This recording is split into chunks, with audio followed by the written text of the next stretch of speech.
ढोलक की थाप पर बन्ना बन्नी गाती सहेलियों और पड़ोस की भाभियों का स्वर छोटे से घर को खूब गुलजार कर रहा था। रोहिणी हल्दी से रंगी पीली साड़ी में लिपटी बैठी अपनी सहेलियों के मधुर संगीत का आनंद ले रही थी। बन्ना बन्नी के संगीत का यह सिलसिला 2 घंटे से लगातार चल रहा था। बीच बीच में सहेलियों और भाभियों के बीच रसिक कटाक्ष, हास परिहास और चुहलबाजी के साथ स्वांग भी चलने लगता तो अम्मा आकर टोक जाती, अरे लड़कियों, तुम लोग बन्ना बन्नी गाते गाते यह सोहर के सास बहू के झगड़े क्यों अलापने लगी। थोड़ी बहुत सफाई देकर वे फिर बन्ना बन्नी गाने लगती। अम्मा रोहिणी को उनके बीच से उठाकर कोहबर में ले गई। बाहर बरामदे में उठते संगीत का स्वर कोहबर में बैठी रोहिणी को अंदर तक गुदगुदा गया। मेरी रुनक झुनक लाडो खेले, गुड़िया बाबा ऐसा वर खोजो, बीए पास किया हो, बीए पास किया हो, विलायत जाने वाला हो, विलायत जाने वाला। उसका वर भी तो विलायत में रहने वाला है।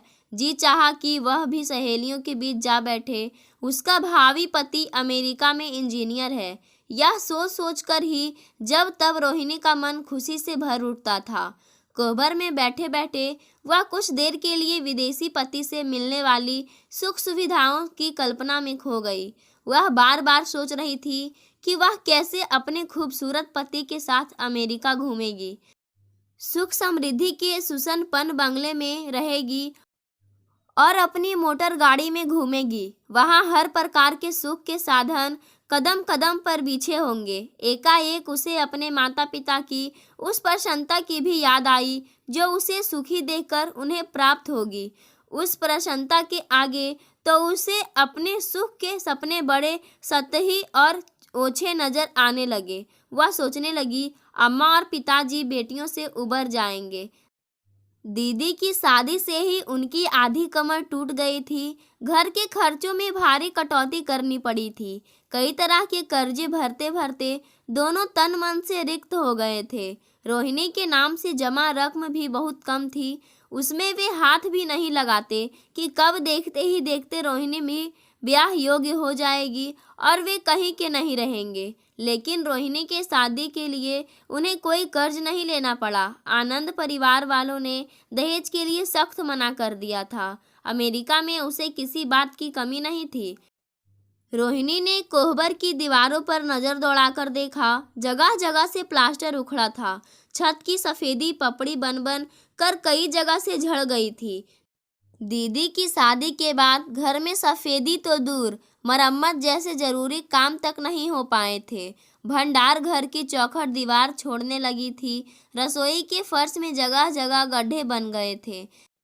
छत की मंडेर कई जगह से टूटकर गिरने लगी थी। कोहबर में बैठी रोहिणी सोचने लगी, माँ पिताजी के दुख के दिन समाप्त होने वाले हैं। अब तो पिताजी के सिर्फ 40-50 हजार रुपये ही खर्च होंगे।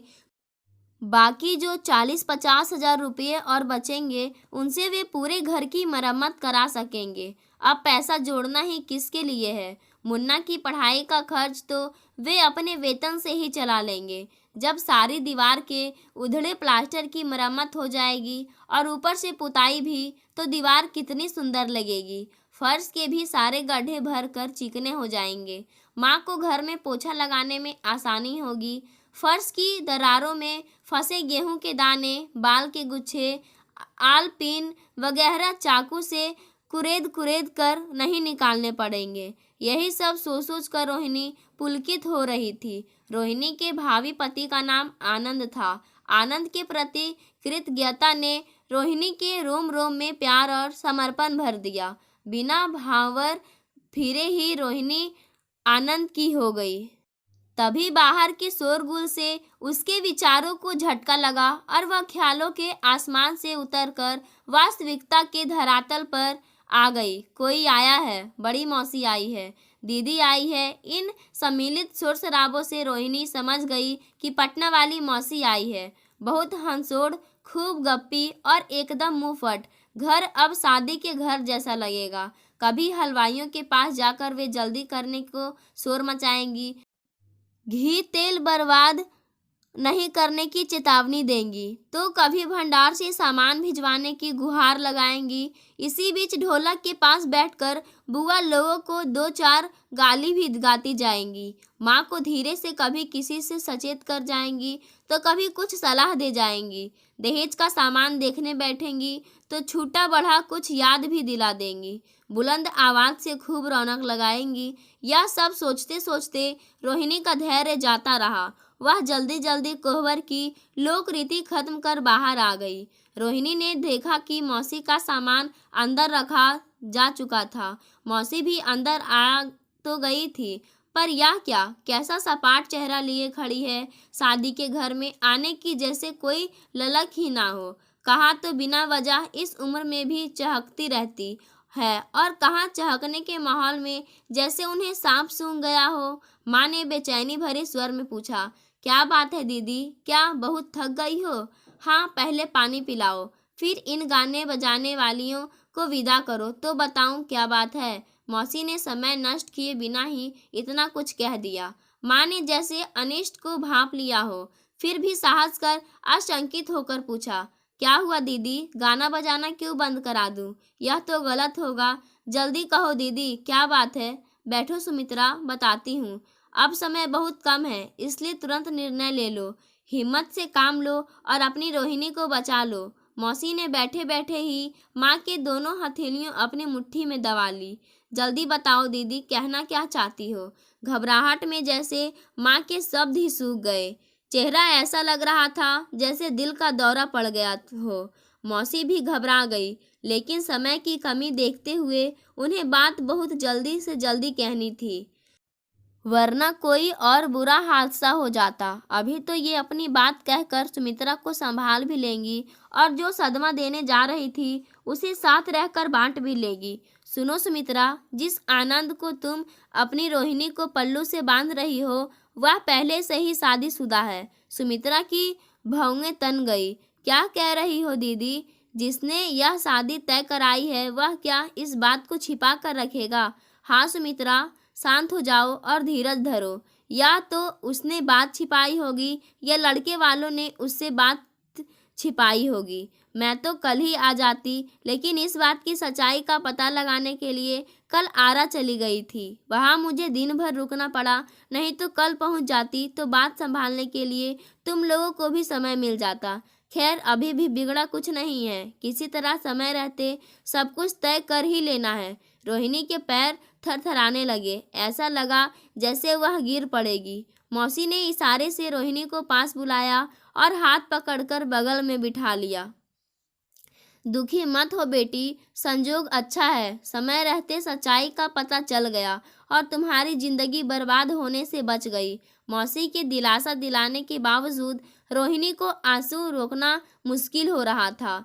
रोहिणी के पिता ने अधीर होकर पूछा, आपको कैसे पता चला कि आनंद शादीशुदा है? समय की कमी देखते हुए मौसी ने जल्दी जल्दी बताया, पटना में रोहिणी के मौसा के दफ्तर में विष्णु देव जी काम करते हैं। मैं यहाँ आने से ठीक एक दिन पहले उनके घर गई थी। उन्हें मैंने बताया कि मैं अपनी बहन की लड़की की शादी में भागलपुर जा रही हूँ। फिर उन्हें मैंने बातों बातों में आनंद के परिवार के बारे में भी बताया।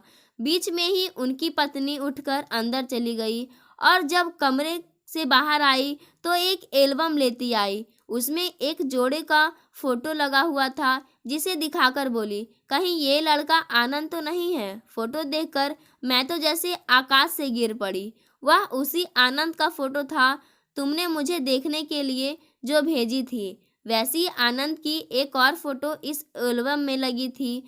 फिर जब सारे परिवार की बात चली तो शक की बिल्कुल गुंजाइश ही नहीं रह गई, क्योंकि तुमने तो सब विस्तार से लिख ही भेजा था। रोहिणी की माँ आगे सुनने का धैर्य नहीं जुटा पाई। वे अपनी बहन की हथेली पकड़े पकड़े ही रोने लगी।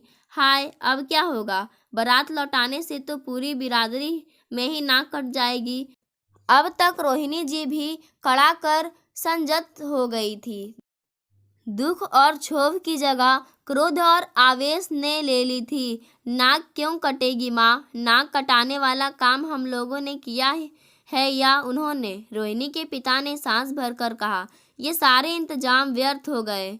अब तक का सारा खर्च पानी में चला गया। बीच में ही उनका भी गला भर भर आने लगा तो वे भी चुप हो गए। इस समय पूरे घर का संभल जैसे रोहिणी की बड़ी मौसी ही हो गई। क्यों दिल छोटा कर रहे हो तुम लोग? समय रहते बच्चे की जिंदगी बर्बाद होने से बच गई। क्या इससे बढ़कर खर्च का अफसोस है? यह सोचो कि अगर शादी हो जाती तो रोहिणी कहीं की नहीं रहती। तुम लोग धीरज से काम लो, मैं सब संभाल लूंगी। अभी कुछ बिगड़ा भी नहीं है और समय भी है। मैं जाकर सबसे पहले शामियाने वाले और सजावट वालों को विदा करती हूँ। फिर इन लड़कियों और पड़ोसिनों को संभाल लूंगी। जो सामान बना नहीं है वह सब वापस हो जाएगा और जो पक गया है उसे हलवाइयों से कहकर होटलों में खपाने का इंतजाम करवाती हूँ। फिर तो मौसी ने सब कुछ बड़ी तत्परता से संभाल लिया। माँ, पिताजी और रोहिणी तीनों को तो जैसे काठ मार गया हो। हमेशा चहकने वाला मुन्ना भी वहीं चुपचाप माँ के पास बैठ गया। बाकी सगे संबंधी समय की नाजुकता समझते हुए चुपचाप इधर उधर कमरों में खिसक लिए। सब तरफ धीमे धीमे खुसुर फुसुर में बात जानने की उत्सुकता थी, पर स्थिति की नाजुकता को देखते हुए मुंह खोलकर कोई कुछ पूछ नहीं रहा था। सभी शांति से मौसी के आने के इंतजार में थे। 1-1.5 घंटे में सब मामला सुलझा कर एक दो नज़दीकी रिश्तेदारों को हर अलग अलग विभाग को निपटाने की जिम्मेदारी देकर मौसी अंदर आई। अब इस थकान में उन्हें एक कप चाय की ज़रूरत महसूस हुई।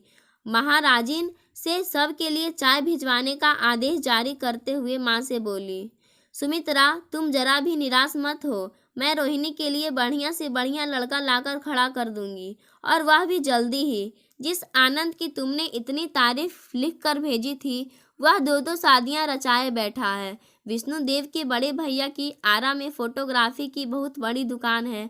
उन्हीं की लड़की से शादी हुई थी, उस धोखेबाज आनंद की। विष्णु जी के भैया ने खूब धूमधाम से अपनी बेटी की शादी की थी। लड़की भी बेहद खुश थी। 1 हफ्ते ससुराल रहकर आई तो आनंद की खूब तारीफ की। आनंद 15 दिन रहकर अमेरिका चला गया। बहुत दिन तक आनंद के माता पिता कहते रहे कि बहू का वीजा बना नहीं है, बन जाएगा तो चली जाएगी। वैसे बहू को वे लोग भी प्यार से ही रखते थे, लेकिन 3-4 माह बाद ही आनंद ने अपनी बीवी को पत्र लिखा कि मुझे बार बार बुलवाने के लिए पत्र लिखकर तंग मत करो। मैं तुम्हें अंधेरे में रहकर परेशान नहीं करूँगा। मैं तुम्हें अमेरिका नहीं बुला सकता क्योंकि यहाँ मेरी पत्नी है जो 3 साल से मेरा साथ अच्छी तरह निभा रही है। मेरे माँ बाप को एक हिंदुस्तानी बहू की ज़रूरत थी, सो तुमसे शादी करके मैंने उन्हें बहू दे दी। मेरा काम खत्म हुआ, अब तुम उनकी बहू बनकर उन्हें खुश रखो। वे भी तुम्हें प्यार से रखेंगे। मैं भी हिंदुस्तान आने पर जहाँ तक संभव होगा तुम्हें प्यार और सम्मान दूंगा, लेकिन अमेरिका आने की जिद मत करना, वह मेरे लिए संभव नहीं होगा। इसके बाद विष्णु जी के भैया भाभी बेटी को हमेशा के लिए ससुराल से ले आए और तलाक का नोटिस भिजवा दिया। हालांकि आनंद के माता पिता ने बहुत दबाव डाला कि बहू को छोड़ दे। वे कह रहे थे इसी की सहायता से हम लोग आनंद को हिंदुस्तान लाने में सफल होंगे। आनंद हम लोगों को बहुत प्यार करता है। देर सवेर उसे अमेरिकी बीवी को ही छोड़ना पड़ेगा। लेकिन विष्णुदेव के भैया भाभी नहीं माने और समधी को इस धोखे के लिए खरी खोटी सुनाई। तलाक भी जल्दी ही मिल गया। लेकिन जरा उन लोगों की धृष्टता तो देखो, इतना सब कुछ हो जाने के बाद भी हिंदुस्तानी बहू लाने का चाव गया ही नहीं है। फिर लड़के को देखो, वह कैसे दोबारा फिर सेहरा बांधने को तैयार हो गया। किसी दूसरे के घर की यह घटना होती तो मौसी बड़ी रसिकता से आनंद के परिवार के साथ साथ उससे जुड़ने वाले बेबस परिवार को भी अपने परिहास की परिधि में लपेटने से नहीं चूकती। पर यह मामला अपनी सगी बहन का था और इस संकट में उनका अवलंबन भी वही थी, इसलिए वे पूरी संजीदगी के साथ स्थिति को विस्फोटक होने से बचाए हुए थी। मौसी, लड़की की अक्ल पर क्या पर्दा पड़ा है जो वह माँ बाप के इस बेहुदा खेल में दोबारा शामिल हो रहा है। अभी तक रोहिणी जिसे मन ही मन महान समझ रही थी, उसके प्रति उसका तन मन वृत्सना और घृणा से भर उठा। बेटी, तू रो मत। अनदेखे लड़की वालों को घर से उसे क्या सहानुभूति होगी। हिंदुस्तान आने पर माँ बाप फिर हिंदुस्तानी बहू की रट लगा देते होंगे, अपने अकेलेपन की दुहाई देते होंगे। रात दिन के अनुरोध को टालना उसके बस की बात नहीं रहती होगी। सुना है अभी भी वह माँ बाप का बड़ा आदर करता है और उनसे डरता भी है। अमेरिका जाकर वह जरा भी नहीं बदला है, बस अमेरिका वाली ही उसके दिल का रोग हो गई है, जो सुना है कि हिंदुस्तान नहीं आना चाहती। हिंदुस्तान में माँ बाप के साथ शांति से 1-2 महीने गुजर जाएं और मौज मस्ती के लिए एक पत्नी भी मिल जाए, इससे बढ़िया क्या होगा। शायद इसीलिए वह दोबारा शादी करने के लिए राजी हो गया होगा। सब कुछ सुनकर रोहिणी के माता पिता मोहन व सुमित्रा तो वही तख्त पर निढाल से पड़ गए। सुमित्रा की आंखों से अविरल आंसू बह रहे थे। रोहिणी के पास भी अब उपयुक्त शब्द नहीं थे जो वह माँ को चुप कराती। उसके तो हृदय में स्वयं एक मर्मांतक शूल सा उठ रहा था। सारे रिश्तेदार चुपचाप अपने अपने कमरों में जाकर तय करने लगे कि जल्द से जल्द किस गाड़ी से वापस लौट जाएं। किसी ने भी मोहन और सुमित्रा पर आर्थिक और मानसिक बोझ बढ़ाना उचित नहीं समझा। रोहिणी के ताऊ जी ने पुलिस कार्यवाही करने की सलाह दी, लेकिन मोहन जी ने भीगे और टूटे स्वर में कहा, अब यह सब करने से हमें क्या फ़ायदा होगा, उल्टे मुझे ही शारीरिक, मानसिक और आर्थिक कष्ट होगा। उत्साह का काम होता तो शरीर भी सहर्ष साथ देता और पैसे की भी चिंता नहीं होती। अपने मनोभावों को पूरी तरह व्यक्त करने की शक्ति भी मोहन जी में नहीं रह गई थी। इसलिए यही तय किया गया कि बारातियों को अपमानित करके ही उसे दंडित किया जाए, और किया भी यही गया। बाराती संख्या में बहुत कम थे। स्वागत तो दूर, उन्हें बैठने तक को नहीं कहा गया। चारों तरफ से व्यंग्य बाण बरसाए जा रहे थे।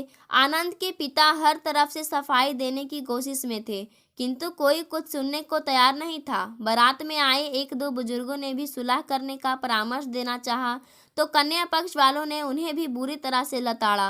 रिश्तेदारों की निगाहों से बचकर रोहिणी चुपचाप अकेली कोहबर में आ गई। बाहर उठता शोर रोहिणी के कानों में सांप बिच्छू के दंश का कष्ट दे रहा था। हालात ने उसे अशक्त, असमर्थ और जड़ बना दिया था। कांपते हाथों से धीरे धीरे वह विवाह के लिए पहनी जाने वाली पीली साड़ी उतारने लगी। 2 चुन्नट खोलते खोलते जैसे शक्ति छीन होने लगी। पास पड़ी टेबल पर निढाल सी बैठ गई। रोहिणी की सूनी निगाहें दीवार ताकने लगी। अब इन दीवारों पर प्लास्टर नहीं होगा, पुताई आगे सोचने की भी समर्थ जवाब दे गई और वह जोर जोर से हिचकियां भरने लगी। रोहिणी बेचारी कर भी क्या सकती थी, सिवाय अपने भाग को दोष देने के अलावे। उसके पास कोई चारा भी तो नहीं था। रोहिणी के मौसी ने समय पर आकर आनंद के करतूतों की सारी सच्चाई सबके सामने लाकर रोहिणी की जिंदगी बर्बाद होने से बचा ली। दोस्तों, आपको ये कहानी कैसी लगी हमें कमेंट के माध्यम से ज़रूर बताएं। धन्यवाद।